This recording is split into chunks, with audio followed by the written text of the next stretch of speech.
HX24 news ગુજરાતીમાં આપનું હાર્દિક સ્વાગત છે। પોષણ ઉત્સવ 2025 મિલેટ અને પોષણ આહારને પ્રોત્સાહન આપવા લાલપુરા ખાતે વાનગી સ્પર્ધાનું આયોજન કરાયું। સેજા કક્ષાએ વિજેતા થયેલ બહેનોને માતૃશક્તિ, બાલશક્તિ અને પૂર્ણ શક્તિમાંથી બનતી વિવિધ વાનગીઓ બનાવી તેના ફાયદાઓ સમજાવ્યા હતા।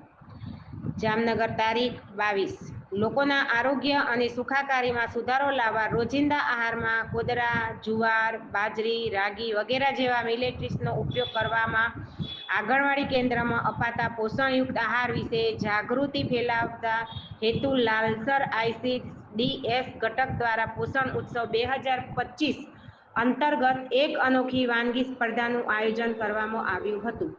આ વાનગી સ્પર્ધામાં સેજા કક્ષાએ પ્રથમ, દ્વિતીય અને તૃતીય ક્રમાંક મેળવનાર કુલ 36 બહેનોએ ભાગ લીધો હતો।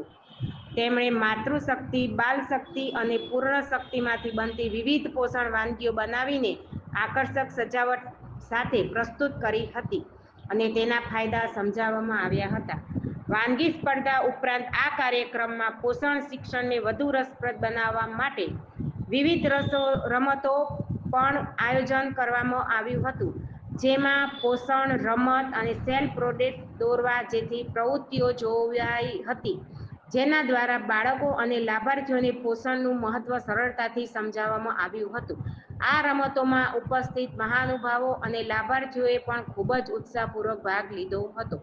આ પ્રસંગે તાલુકા પંચાયત પ્રમુખ શ્રી પ્રવીણસિંહ જાડેજા, પ્રાંત અધિકારી શ્રી સંજયસિંહ અવસાવાર, તાલુકા પંચાયત ઉપપ્રમુખ શ્રી જેસાભાઈ કરંડિયાવાડ, વિકાસ યોજના અધિકારી જ્યોત્સનાબા જાડેજા અને અન્ય મહાનુભાવો ઉપસ્થિત રહ્યા હતા।